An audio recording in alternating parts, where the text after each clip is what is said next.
I'm Katrina, and this is Sew and Tare. Alright, this is Every Bit Counts week 4. So, this is started by Three Rivers Homestead, and we are participating at Sew and Tare.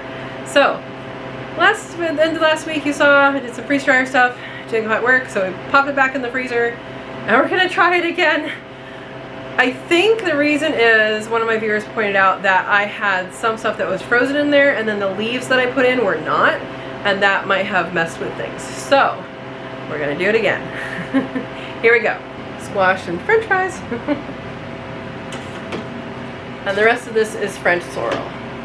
I think I need to do more French sorrel because this one kind of I did wonky, and freeze it first and see how that works.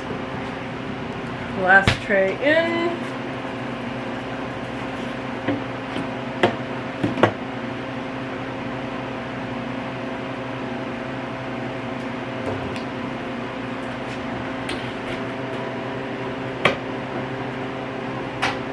And here we go. Alright guys, we're doing this one more time. Hopefully they're ready.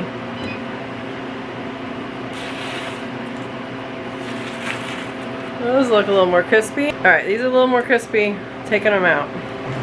So I don't really have the gumption to go through the whole powdering process, so I'm just shoving these in a bag. This is the French sorrel. I can powder it when I open it if I want.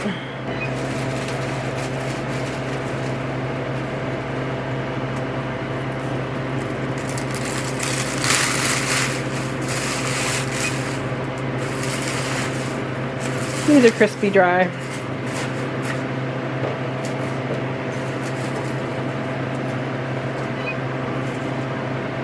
Now if I were to powder this would be very little material, but since there's air in it, it fills up the bag a little bit more.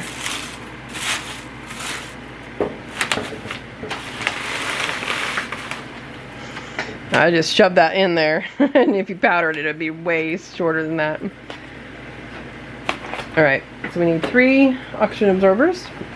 Now, last time I showed you guys some of the freeze drying stuff, I had these oxygen absorbers, and I showed you that the pink button is means that it's fine, it's good, there's no oxygen in there, and then when it turns purple, it means that those are bad and you shouldn't use them.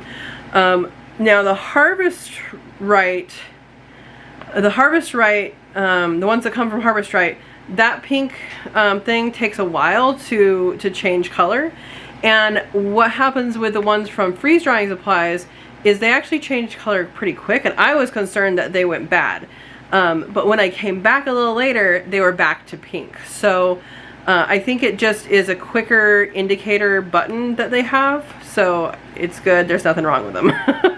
So there you go.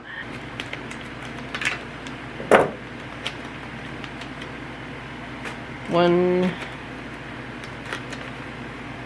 2,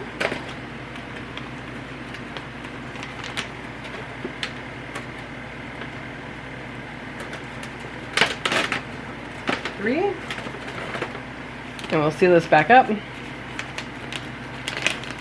So this is sealed, and I'll set it right here, where should I set it? I'll set it right there so you guys can watch it, watch the button, see what happens while I do these other ones. Now this is my first time using these other bags, and it looks like there's just a little bit of room. Not sure where on this you're supposed to do the seal. I think it's supposed to be up here, but this hole is kind of in the way. I'm thinking that this should be higher up, or this should be lower. One of the two. But got a good seal on there, looks like.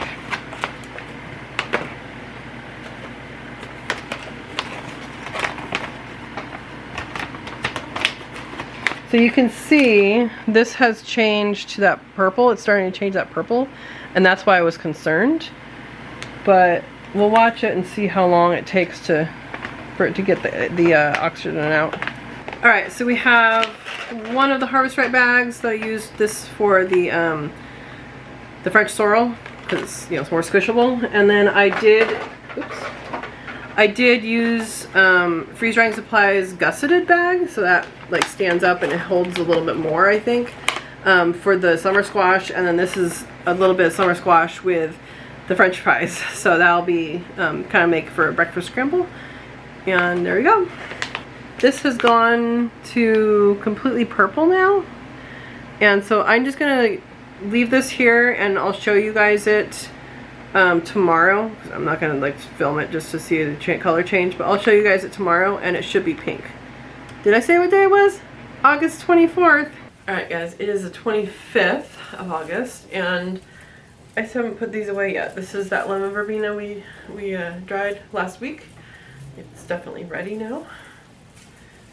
So, I'll put this up here. Oh, and I also wanted to show you guys, this is that same packet. It turned pink again, so we're good with that.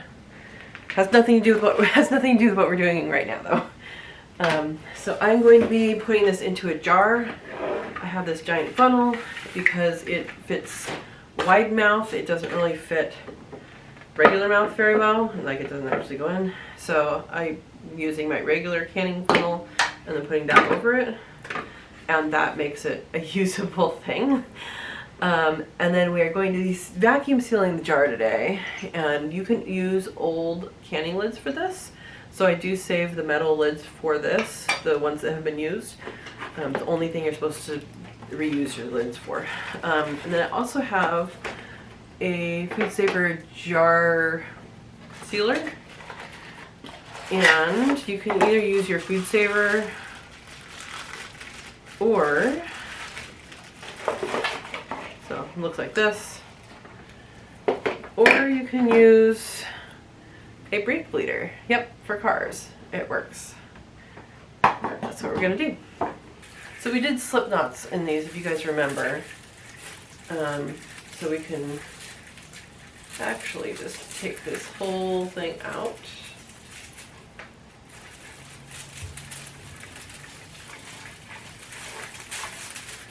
And separate it from the string.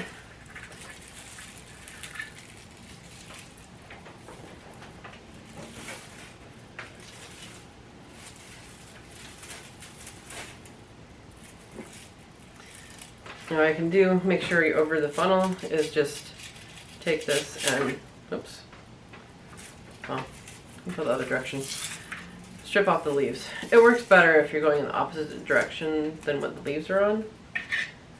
And then this just smells wonderful. You could like add that to a barbecue or something and give it a nice yummy smell.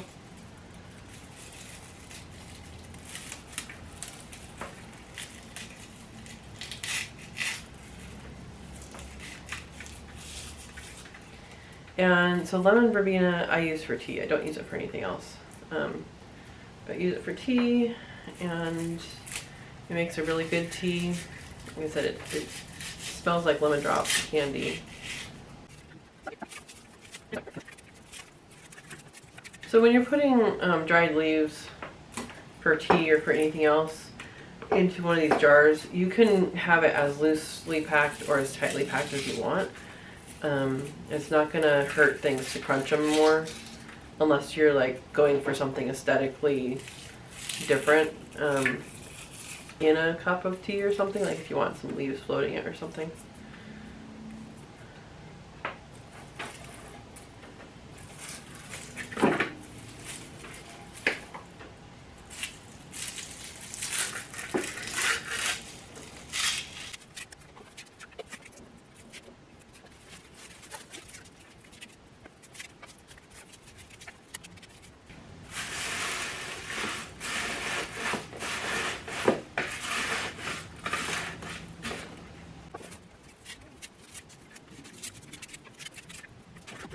I think this is pretty full. I'm going to go ahead and seal this one up. I have a low battery signal coming on the camera. We'll probably get 2 jars worth. So let me show you how this is done. Again, you can use a reused canning lid. Put the lid on there. Make sure this blue inner part is all the way in. And put this over that. And the brake bleeder comes with a tube and a little pointy thing. I put that in there. and go until it's 10 pounds of pressure. I have to hold it there.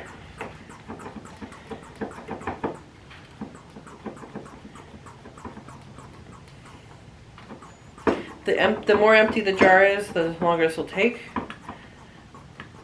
So there's 10. If you want to go to 15, go ahead. I'll show you how much longer it takes to go to 15.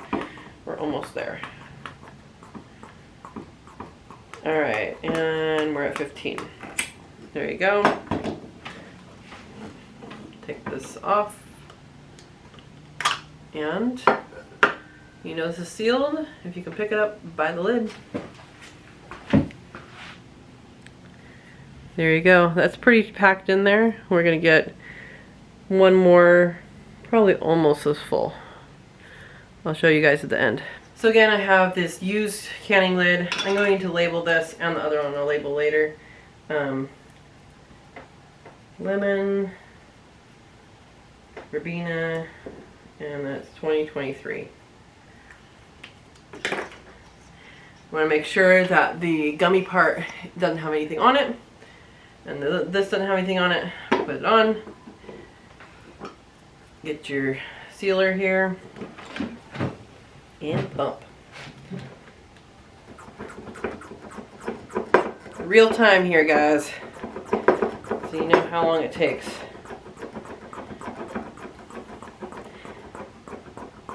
Alright, it's up to 10 pounds of pressure. I'm just going to go 15 just for fun.